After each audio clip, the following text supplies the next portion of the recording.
लखीमपुर खीरी से खबर इस वक्त आपको बता देते हैं, जहां गोला गोकर्णनाथ को नया विधायक मिलेगा। सुबह 8 बजे से उपचुनाव की मतगणना शुरू हो गई है। 32 राउंड की वोटों की गिनती होनी है। 32 राउंड में मंडी समिति में मतगणना की प्रक्रिया पूरी हो गई है। 7 प्रत्याशियों की किस्मत का आज फैसला होगा। तो उपचुनाव में 7 प्रत्याशियों ने किस्मत आजमाई। गोला गोकर्णनाथ विधानसभा उपचुनाव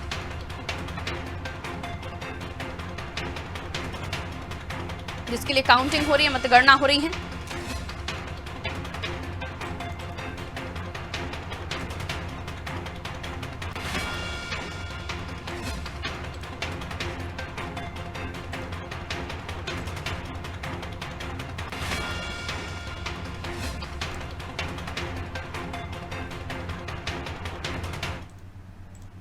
तो 32 राउंड में काउंटिंग पूरी होनी है। अब तक कहां तक काउंटिंग पहुंची और किस जगह पर पलड़ा ज्यादा भारी दिख रहा है, अश्विनी हमारे साथ बने हुए हैं। गोला गोकर्णनाथ उपचुनाव, अश्विनी काउंटिंग चल रही है, मतगणना चल रही है, 32 राउंड की काउंटिंग होनी है। 7 प्रत्याशी जिनकी किस्मत का फैसला आज हो जाएगा, लेकिन इसके बाद जो नतीजे आएंगे उनका कैसा रिजल्ट सामने आएगा और उसका किस तरह से प्रभाव पड़ने वाला है, अभी तक की स्थिति क्या बनी हुई है?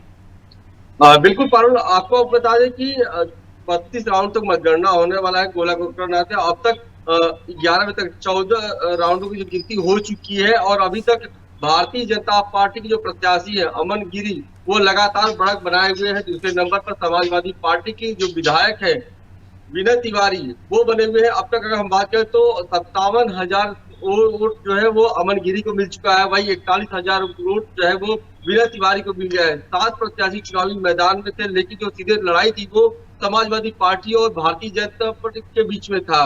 और सुबह से ही जो वोटों की काउंटिंग जब शुरू हुआ है और शुरू से ही लगातार भारतीय जनता पार्टी जीत की तरफ बढ़ती जा रही है, यानी जो बढ़त है वो लगातार बढ़ता जा रहा है। क्योंकि शुरुआत से अगर बात तो 3,000 से बढ़त की शुरुआत हुई थी और इस वक्त लगभग 10,000 से ज्यादा वोटों से बढ़त बनाए हुए हैं।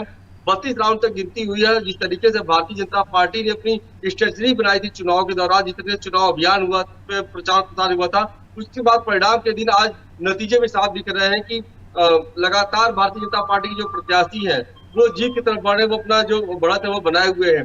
तो कहीं ना कहीं ये कहा जा रहा है कि भारतीय जनता पार्टी की जो प्रत्याशी है वो जीत की तरफ बढ़ रहे हैं और शायद वो जीत तब्दील करते हैं। लेकिन बड़ी बात यह है कि अभी 32 राउंड तक गिनती होनी है, तो कभी भी पलड़ा जो है पलट भी सकता है। क्योंकि अभी तक अगर हम बात करें तो जो रिपोर्ट आ रहे हैं जहां की मतपेटियां खुली है, उस तरफ ये कहा जा रहा है कि वो ग्रामीण क्षेत्र है और वहां पर भारतीय जनता पार्टी के बड़ी संख्या में वोटर है।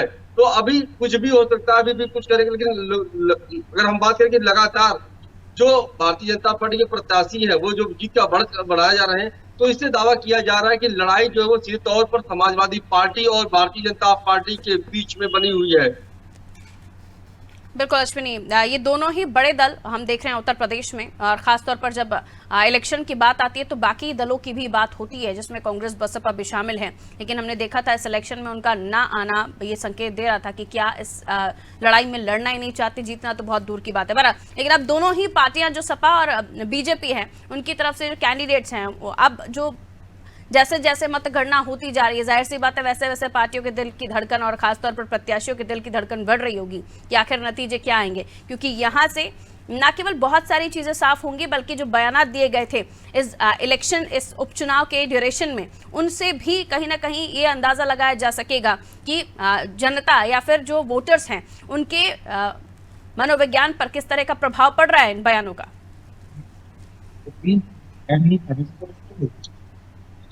अश्विनी, बिल्कुल निश्चित तौर पर जाहिर सी बात है, जो नतीजे आएंगे उसके बाद से आगे की जो रणनीति है वो चुनावी पार्टियां करेंगी। बात करें तो इसके बाद दिसंबर माह में भी 2 सीटों पर उत्तर प्रदेश में चुनाव होने वाले हैं। अगर भारतीय जनता पार्टी आज गोला गोकर्ण वाली सीट को जीतती है तो कहीं ना कहीं उनका कॉन्फिडेंस जो है वो जरूर बढ़ जाएगा। वही समाजवादी पार्टी के लिए एक बड़ा झटका होगा, क्योंकि अब तक अगर हम बात करें तो जो चुनाव हुए, चाहे वो रामपुर की बात करें, चाहे हम आजमगढ़ की बात करें, उन सीटों पर हार का सामना करना पड़ा है। वही गोला गोकर्णनाथ में अगर सीट पर हारती है तो इसके बाद मैनपुरी और रामपुर विधानसभा जो आजम खां की सीट है, इस पर भी चुनौती कड़ी हो जाएगी। क्योंकि लगातार भारतीय जनता पार्टी जीत का परचम लहरा रही है उत्तर प्रदेश में और जो रणनीति है उसमें उनको कामयाबी मिल रही है। तो एक सीट भी मिलने के यहाँ तक अगर समाजवादी पार्टी हारती तो उनको अपनी रणनीति में बदलाव करने की जरूरत होगी। क्योंकि अब लगातार भारतीय जनता पार्टी का देखा तो हर चुनाव में बेहतर प्रदर्शन भी कर रही है, क्योंकि प्लानिंग और उनके नेताओं की जो स्ट्रेटजी है वो सफल नजर आ रही है। अभी तक अगर हम बात करें तो जो 14 राउंड की गिनती हुई है उसमें भी लगातार भारतीय जनता पार्टी की जो बढ़त है वो साफ तौर पर दिखाई दे रही है। तो ये माना जा रहा है कि लगातार जीत की तरफ गोला गोकर्णनाथ की सीट पर भी भारतीय जनता पार्टी जी आगे बढ़ रही है। अभी 32 राउंड के जो काउंटिंग होनी है तो अभी कुछ भी हो सकता है, लेकिन जो रणनीति रही है, जिस तरीके से प्रचार प्रसार किया गया, जो तमाम योजनाओं की बात चर्चाओं चुनाव के दौरान किया गया है, उसका कहीं ना कहीं जनता भरोसा जताई है और शुरू से ही भारतीय जनता पार्टी जीत का जो है वो अपना लक्ष्य बना रही है। साथ ही साथ बड़ी अहम बात यह है कि इस सीट पर बसपा ने अपना प्रत्याशी नहीं उतारा था। तो अब ये देखना होगा कि अन्य जो राजनीतिक दल है, चाहे वो कांग्रेस हो, चाहे वो हम बीएसपी की बात करते हैं, तो इनको भी कहीं ना कहीं अपनी रणनीति में बदलाव करने की जरूरत होगी।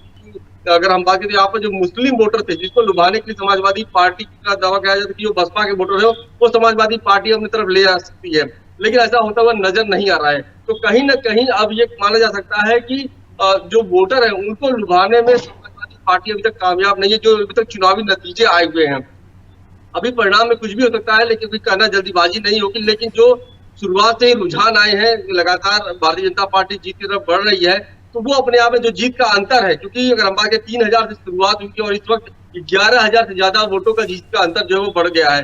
तो ये अपने आप में बताता है कि भारतीय जनता पार्टी पर अभी भी जनता का विश्वास है। जो कि काम की जो कि योजनाएं हैं उसमें कहीं ना कहीं जनता भरोसा कर रही है। बिल्कुल अश्विनी, और जाहिर सी बात है कि आपने कहा कि मुस्लिम वोटर्स को खासतौर पर अपने पक्ष में करने की कवायद, क्योंकि इस दौरान हमने देखा जब से अखिलेश के हाथों कमान आई है पार्टी की, तब से जो MY फैक्टर उनका कोर फार्मूला हुआ करता था वो कहीं ना कहीं टूटता हुआ दिखाई दे रहा था। और ख़ासतौर पर जब मुस्लिम वोटर्स की बात आती थी तो ये कहा जाता मुलायम साहब के ज़माने के समय उन्होंने काफ़ी हद तक इन वोटर्स को संभाल कर रखा, लेकिन यहाँ पर आप भी बता रहे हैं कि मुस्लिम वोटर्स को साधने की या BSP के वोटर्स को अपने पाले में लाने की सपा की कोशिश यहाँ पर भी कम से कम पूरी होती हुई दिखाई नहीं दे रही है। तो ऐसे में आने वाले इलेक्शन में ये भी माना जा सकता है कि जो फॉर्मूला खासतौर पर जिसके इर्द गिर्द सपा की राजनीति चलती आई है, सपा की पॉलिटिक्स चलती आई है, वो अब फॉर्मूला सपा फॉलो नहीं कर रही है या सपा के काम नहीं आने वाला है। बिल्कुल निश्चित तौर पे इसमें कोई दो राय नहीं है, क्योंकि लगातार जिस तरीके से MY फैक्टर सफल रहा है उत्तर प्रदेश चुनाव में, अब वो कहीं ना कहीं फ्लॉप होता हुआ नजर आ रहा है। और साथ ही साथ अगर हम बात करें कि मुस्लिम वोटरों पर न सिर्फ समाजवादी पार्टी बल्कि कांग्रेस और BSP की भी नजर है, वो भी अपने प्रत्याशियों को उसी तरीके से लुभाने के लिए कोशिश करते हैं। अगर हम बात करें बसपा सुप्रीमो मायावती की, तो उन्होंने पश्चिमी यूपी में भी जो प्रभारी बनाया हुआ इमरान मसूद को बनाया है, साथ ही पूर्वांचल में जो प्रभारी बनाया है वो भी गुड्डू जमाली को बनाया है, कि मुस्लिम वोटर को लुभाने के लिए पहले से ही मायावती ने अपनी प्लानिंग शुरू कर दिया है। इसके साथ ही साथ हम बात करें तो भारतीय जनता पार्टी भी अब इससे अछूत नहीं है।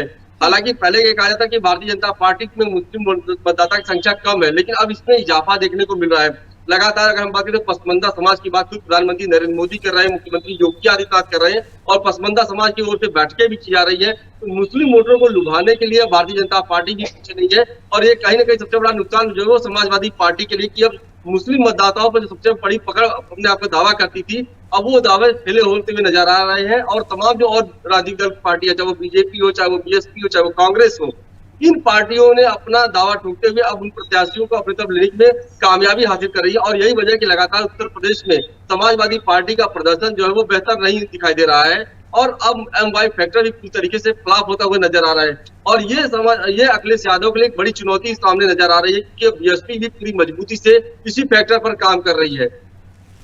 अश्विनी, यानी अब ये माना जा सकता है कि इस इलेक्शन के जो रिजल्ट्स आएंगे, इस बाय इलेक्शन के जो रिजल्ट्स आएंगे, उसमें जो वोटर्स का कैलकुलेशन होगा, मुस्लिम वोटर्स का खास तौर पर यहाँ पर कैलकुलेशन होगा, क्योंकि अब समीकरण बदलते हुए वोटर्स का गणित जो है वो बदलते हुए दिखाई दे रहा है, जैसे कि आपने भी समझाया। और भारतीय जनता पार्टी भी अपनी पुरजोर कोशिशें कर रही है, जिसमें पसमंदा मुसलमानों को भी साधने की कोशिश है। तो क्या इस इलेक्शन में जब वोट काउंट होंगे और उसके बाद पता चलेगा कौन सी जाति का वोट बैंक किस तरफ ज्यादा जाता हुआ दिख रहा है, तो यहाँ पर M फैक्टर माइनस प्लस में आ सकता है भारतीय जनता पार्टी के लिए? इसको लेकर आपका क्या विश्लेषण होगा, क्या आप कहेंगे? निश्चित तौर पर ये जो चुनाव के नतीजे आएंगे, ये नतीजे अपने आप में कहीं ना कहीं आगे चुनाव की रणनीति के लिए बहुत ही मददगार साबित होंगे। अगर हम बात करें तो 5 दिसंबर को उत्तर प्रदेश में 2 सीटों पर चुनाव होने वाले हैं, एक मैनपुरी और एक रामपुर। अगर हम दोनों ही ये वो सीट है जो कि समाजवादी पार्टी का गढ़ माना जाता है, सबसे मजबूत पकड़ है। एक सीट जो है कि आजम खां की खाली हुई है, दूसरी मुलायम सिंह यादव के देहांत के बाद खाली हुआ है। ये सीट के जो नतीजे हैं इसका असर कहीं ना कहीं आगामी जो चुनाव वाली सीट है उस पर असर पड़ेगा, अगर खासतौर पर मुस्लिम मतदाताओं की, क्योंकि लगातार मुस्लिम मतदाताओं की भी अब सोच जो है वो बदलती हुई नजर आ रही है, क्योंकि तमाम ऐसी योजनाएं उत्तर प्रदेश और केंद्र सरकार द्वारा चलाई जा रही है जिसका लाभ सीधे तौर पर माइनॉरिटी फैक्टर को लोगों को मिल रहा है। तो वो कहीं ना कहीं अब उसको भुनाने की कोशिश भारतीय जनता पार्टी भी समय समय पर कर रही है। साथ ही साथ जिस तरीके से अब समाजवादी पार्टी से मुस्लिम मतदाताओं का मोह कम हो रहा है, वो कहीं ना कहीं बड़ा चुनौती होगा। आज जो नतीजे आएंगे इसमें जो मुस्लिम मतदाताओं का अगर देखा जाए वोट प्रतिशत अगर समाजवादी पार्टी की तरफ बेहतर नहीं रहा, तो कहीं ना कहीं ये सोचने के लिए चिंता का विषय होगा समाजवादी पार्टी के लिए कि जिसकी ताकत पे यानी जो MY फैक्टर की ताकत पर वो अपनी जीत तब्दील करते थे, वो उसमें कहीं ना कहीं असफल साबित हो जाएगी अगर आज हारती है समाजवादी पार्टी तो। और खासतौर पर जो मुस्लिम मतदाताओं के वोट प्रतिशत की अगर हम बात करें तो इस पर अब काम करने की तैयारी, साथ ही साथ अगर मुस्लिम मतदाताओं का वोट परसेंटेज अगर भारतीय जनता पार्टी के पास जाता है तो ये अन्य दलों के लिए बड़ी चुनौती हो जाएगी, क्योंकि समाजवादी पार्टी के साथ साथ BSP और कांग्रेस भी अपना दावा करती है कि कांग्रेस मतदाता उनके साथ है। तो ये आज के नतीजे आगामी चुनाव के लिए एक बड़ी सबक साबित हो सकते हैं मेरे हिसाब से। बिल्कुल बिल्कुल, बहुत शुक्रिया अश्विनी जानकारी देने के लिए और पूरे समीकरण को भी समझाने के लिए। देखिए काउंटिंग चल रही है, अभी तक हमें अश्विनी बता रहे थे कि 14 से 16 राउंड्स काउंट हो चुके हैं, लेकिन 32 राउंड की काउंटिंग होनी है, जिसके बाद नतीजे जो सामने आएंगे वो उत्तर प्रदेश में दलों की पॉलिटिक्स किस तरफ जा रही है और वो सही है या नहीं है ये भी बताएंगे। हालांकि अब MY फैक्टर को भी लेकर हम चर्चा कर रहे थे, जो सपा का कोर पॉलिटिकल फॉर्मूला है उस पर कितना सपा को काम मिलता है, ये फॉर्मूला ये आने वाले समय के साथ पता चल जाएगा।